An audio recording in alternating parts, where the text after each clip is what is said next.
Jesus heals the deaf mute, and the people proclaim, "He has done all things well. He even makes the deaf hear and the dumb speak." The passage from Mark that we heard this morning is often talked about in metaphorical terms. It's especially the case for those of us in mainline, polite churches. In lots of ways, it is easier this way. Rather than talking about Jesus' power to heal the sick, we associate the deaf and other healing stories, we associate them with people of no particular faith. And we are told that Jesus makes people see and hear things that they would not otherwise see and hear. That Jesus sees and opens people's eyes and ears to the love of God, opens their mouths so that they may proclaim what God has done, proclaim Jesus as the Christ. And in many ways, there's nothing wrong with this interpretation. It helps people like you and me put ourselves into the place of the deaf mute whom Jesus heals. It shows that those who do not yet have the faith of Christ may, through Jesus' power, come to the knowledge and love of God. It's all very nice, all very good. If you searched my computer, you would find several sermons that have basically that message. It's what you would hear if you go to just about any neighboring Episcopal, Presbyterian, Methodist, or Lutheran church. But I do think it is an over-domestication, an over sort of taming of the power of God. Because I don't think Mark was thinking really in metaphorical terms.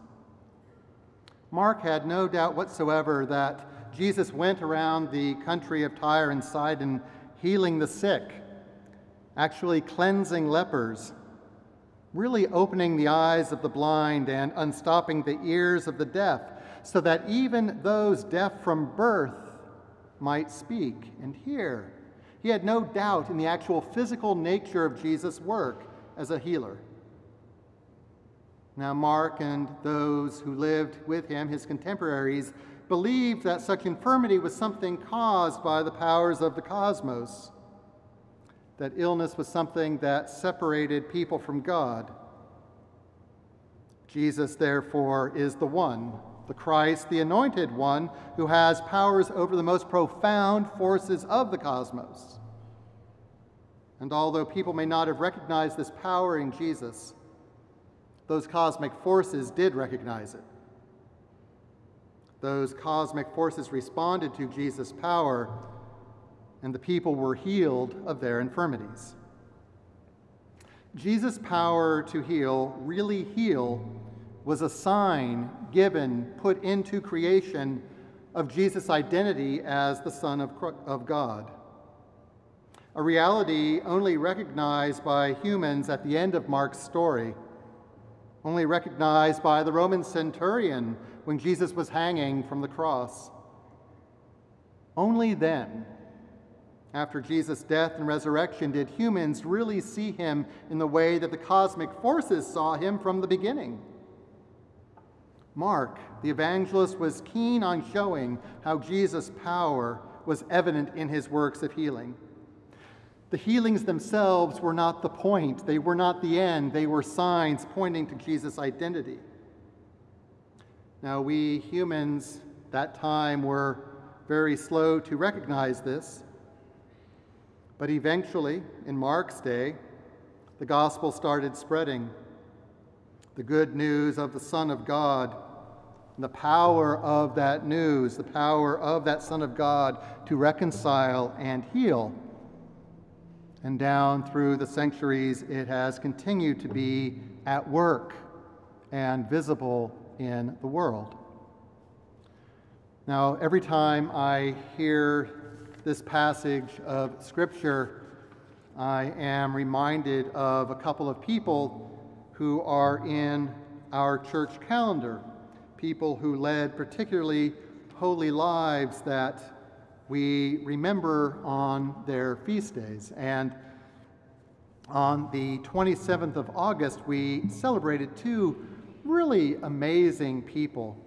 Those of you who keep the daily office or maybe occasionally come to morning prayer might have heard of them. Their names, Thomas Gallaudet and Henry Winter Sile. And I want to take a moment and read to you their story so you can see the connection made not only between this gospel and these men's ministry, but between the power of God in Christ and their very lives. Ministry to the deaf in the Episcopal Church begins with Gallaudet.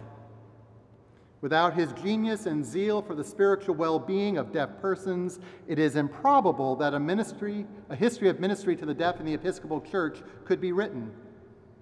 He has actually been called the Apostle to the Deaf. He was born on the 3rd of June, 1822 in Hartford, Connecticut, the eldest son of Thomas Hopkins Gallaudet, founder of the West Hartford School for the Deaf, whose wife Sophia was a deaf mute. After graduating from Trinity College, Hartford, Thomas announced his intention of being confirmed and becoming a priest in the Episcopal Church. His father, though, prevailed upon him to postpone a final decision and to accept a teaching position in the New York Institution for Deaf Mutes. There he met and married Elizabeth Budd, a deaf mute.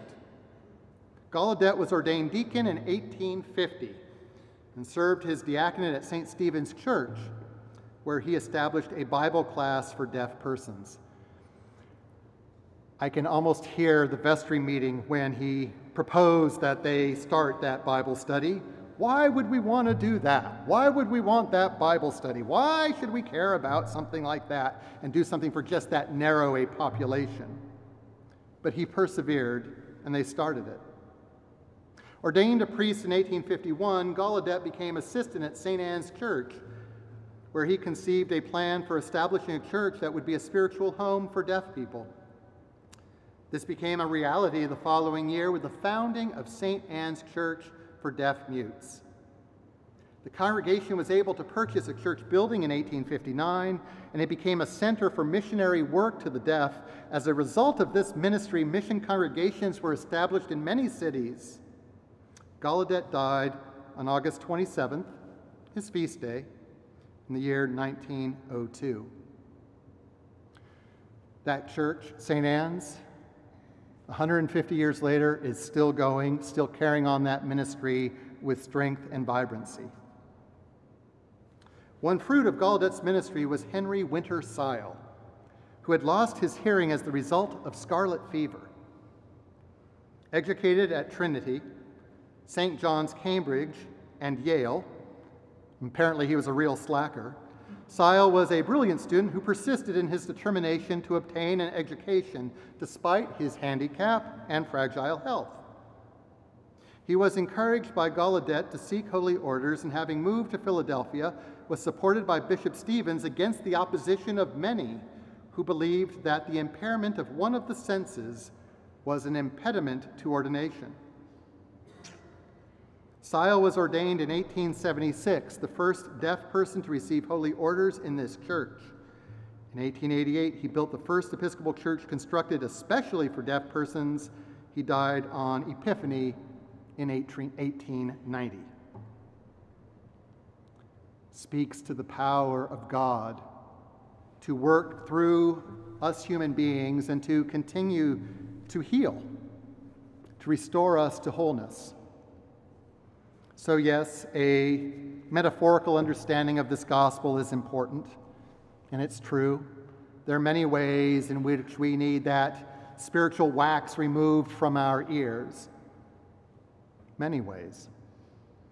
But let us not let that keep us from understanding that these stories we hear are stories about God working through Jesus in a particular and uniquely powerful way.